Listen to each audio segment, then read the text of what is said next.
you remember the first time Prince Harry got turned down for taxpayer-funded royal security guards in the UK? Instead of taking that legal ruling on the chin, he sat down for an interview with the BBC and threw serious shade at his own father, King Charles. He even dropped that now infamous bomb about his father's health, wondering out loud how much time the king had left, seemingly blaming the palace for not stepping in to fix his security issues. To most of the British public and audiences across the US, that move felt completely out of line. Dragging your aging father's health into the media spotlights just to win a PR battle was a low blow. But as time has gone on, people have gotten used to this exact pattern from Prince Harry. It's a pattern that critics straight up describe as the behavior of someone who simply cannot handle being told no whenever he doesn't get what he wants from the government or the royal family. The playbook is always the same. Play the victim, claim unfair treatment, and demand public sympathy. And that battle is far from over. Harry is still badgering the UK Home Office for personal police escorts, complete with motorcades and flashing blue lights. But right now, he's also facing a massive legal wall and potential financial disaster in his high-profile lawsuit against the publishers of the Daily Mail, Associated Newspapers. Why is Harry totally fine flying all over the world to places like Canada or different parts of the UK without high-level armed security? Yet every time he sets foot in London, it turns into total drama. And why did a recent brutal takedown by the Daily Mail's executive director reportedly leave Harry so triggered that he refused to even watch it? Welcome back to The King. Today, we're breaking down the court documents, the public outrage, and the high-stakes gamble Prince Harry just can't seem to walk away from. Let's break down this security issue using basic common sense, because this is something that has left royal watchers and everyday viewers in the US completely baffled for years. Prince Meghan, Harry keeps claiming that the UK is way too dangerous for him, Meghan, and their kids unless they get top-tier, armed police protection paid for by British taxpayers. His whole argument centers on safety concerns and threat levels. But let's look at the facts. Prince Harry recently traveled to British Columbia in Canada, attended high-profile public events across America, and even made private trips to Althorpe and the Scottish countryside.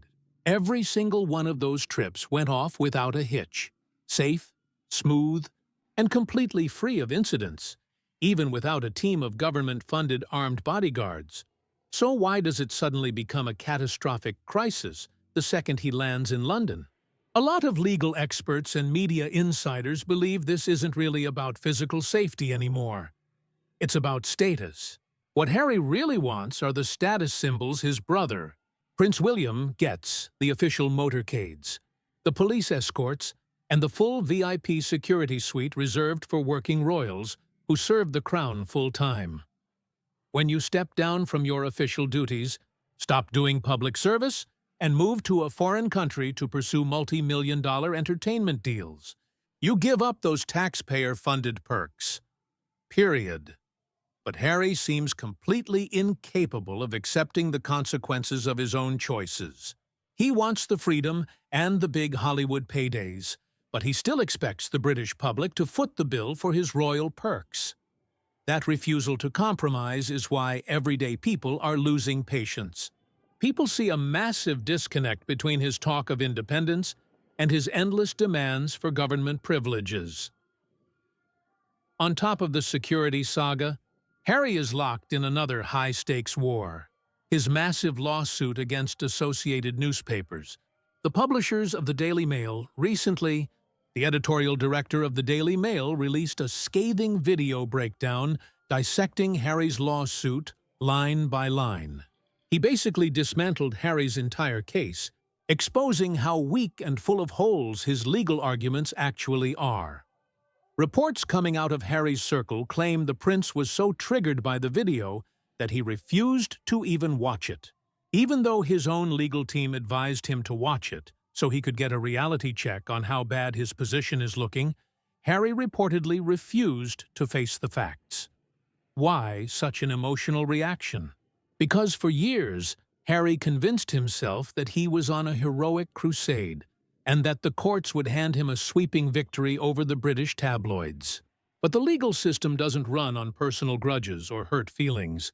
It runs on hard evidence, witness testimony, and strict legal precedent.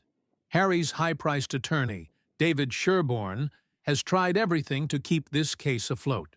But in the courtroom, when the actual facts come out, including the fact that a young Harry regularly partied with and tipped off journalists back in the day, his claims of media intrusion start falling apart fast.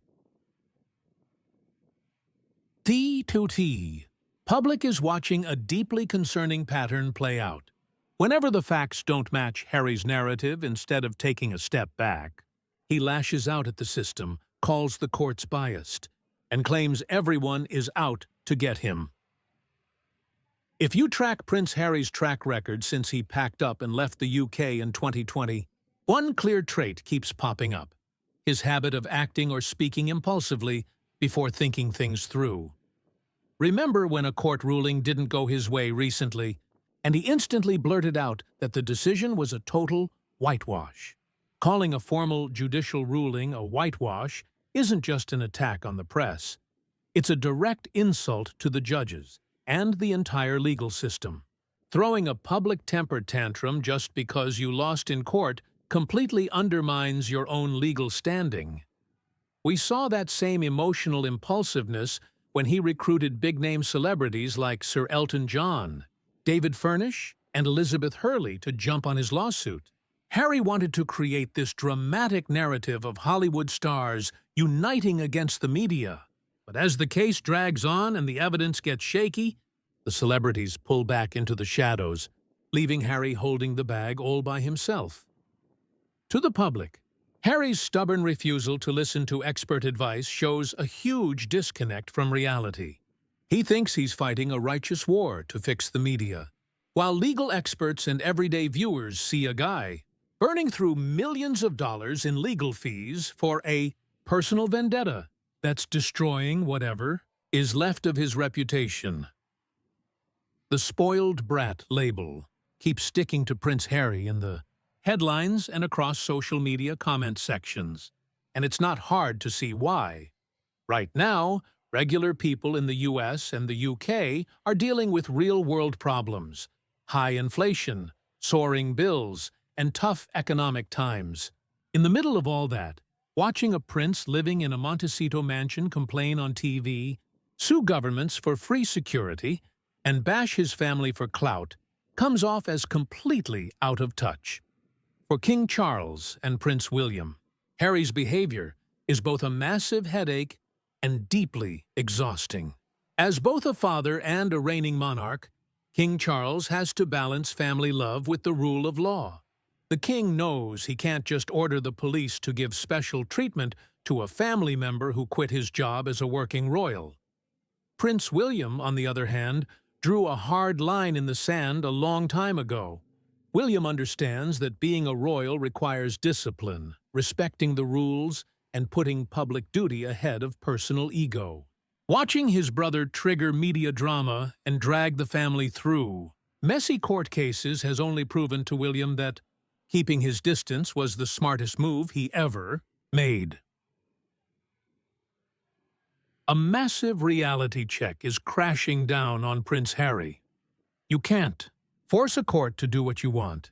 You can't force the public to feel sorry for you. And the media outlets he tried to destroy now hold all the legal cards. Over the coming weeks, we're going to see how this lawsuit against the Daily Mail wraps up and where his security battle goes next. But one thing is crystal clear: the financial and personal fallout for Prince Harry is going to be brutal. Multi-million-dollar legal bills are piling up, and if he loses this case, he could be on the hook for massive legal fees to the newspaper publishers, a hit that could shock even his bank account. Beyond the money, Though the biggest loss Harry faces is the respect of the public. By refusing to listen to advice, refusing to take no for an answer, and losing his temper over valid criticism, Harry has backed himself into a corner, completely cut off from the people who used to root for him. History will tell us whether Prince Harry ever wakes up and faces reality, or if he's going to stay trapped in this endless cycle of anger and resentment. What do you think about Prince Harry's ongoing security battles and his lawsuits against the press? Do you think his demands are totally fair for his safety, or do you agree with the critics who say he's taking things way too far? Drop your thoughts in the comments section below. We read through them all and love hearing your take. If you enjoyed this deep dive analysis, hit that like button, share the video, and make sure to subscribe to the King with all notifications turned on, so you don't miss any of our daily royal breakdowns. Thanks so much for hanging out with us today, and we'll catch you in the next video.